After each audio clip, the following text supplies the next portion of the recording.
They said the first class line was for real passengers only.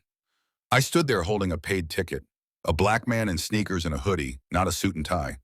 That was all it took for them to decide I didn't belong. No one scanned my pass. No one checked my name. Instead, the gate agent tilted his head like I was the problem and motioned for security. I didn't argue. I just stood still, quiet, calm, watching. My name is Elijah Ward, and from wherever you're watching this, stay with me, because what happened next changed everything. Have you ever been judged by your skin before your story was even heard? I wasn't just denied a seat. I was denied dignity. They thought they were humiliating a nobody. What they didn't know was that I built the very airline they were working for. I didn't have to yell. I didn't have to threaten. I just made a single phone call before boarding. And 5 minutes later, everything shifted. This is not just a story about race or revenge. It's a story about respect. And what happens when the man you try to belittle turns out to be your boss? It started the moment I stepped into the terminal. The glances, the dismissive tone, the hesitation to even scan my boarding pass. My name is Elijah Ward, CEO of Ward Tech Aviation Holdings. We own majority shares in 3 regional airlines and hold silent influence in a 4th. But today I was just a tired man trying to get home. No assistant, no suit, just sneakers, a hoodie, and a ticket booked under E-Ward. I didn't want attention. I wanted peace. I walked up to the counter for pre-boarding, holding my first-class ticket like everyone else. The gate agent, a younger man with too much gel in his hair and too little patience in his voice, looked me up and down. "Sir, this line is for first-class passengers only." "I am a first-class passenger," I replied evenly. He didn't even look down at my boarding pass. Instead, he turned his head to his colleague, a woman with a headset and fake concern in her eyes. "Can we get security to the gate, please? We have someone trying to bypass." That was it. He hadn't scanned the ticket, hadn't checked my name. He saw a black man in casual clothes and made his decision. I could have told him who I was. I could have pulled rank, but I didn't. Instead, I let them escalate it. The woman came over, scanned my pass with visible reluctance, and her face paled for a moment. There was a flicker of realization, a split second where her eyes widened, but she recovered quickly and said, "Just wait here while we double-check your reservation." I nodded. "No problem."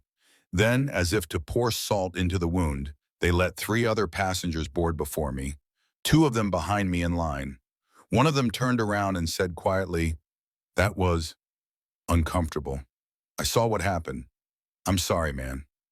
I nodded again, still silent. Another 5 minutes passed. I stood there calmly. I wasn't angry, just calculating. Finally, the same agent waved a hand toward me like he was doing me a favor. "You can board now." No apology, no explanation, just entitlement wrapped in barely concealed disdain. As I walked down the jet bridge, I took out my phone and made a short call. "Jordan, it's Elijah. I need you to activate code silver on flight 226, gate C12. Use override, full staff record request, flight at crew included. I'll handle it from there." "Understood," said my COO. I entered the cabin and headed to my seat, 1A. The same agent from earlier whispered something to the flight attendant, who narrowed her eyes at me.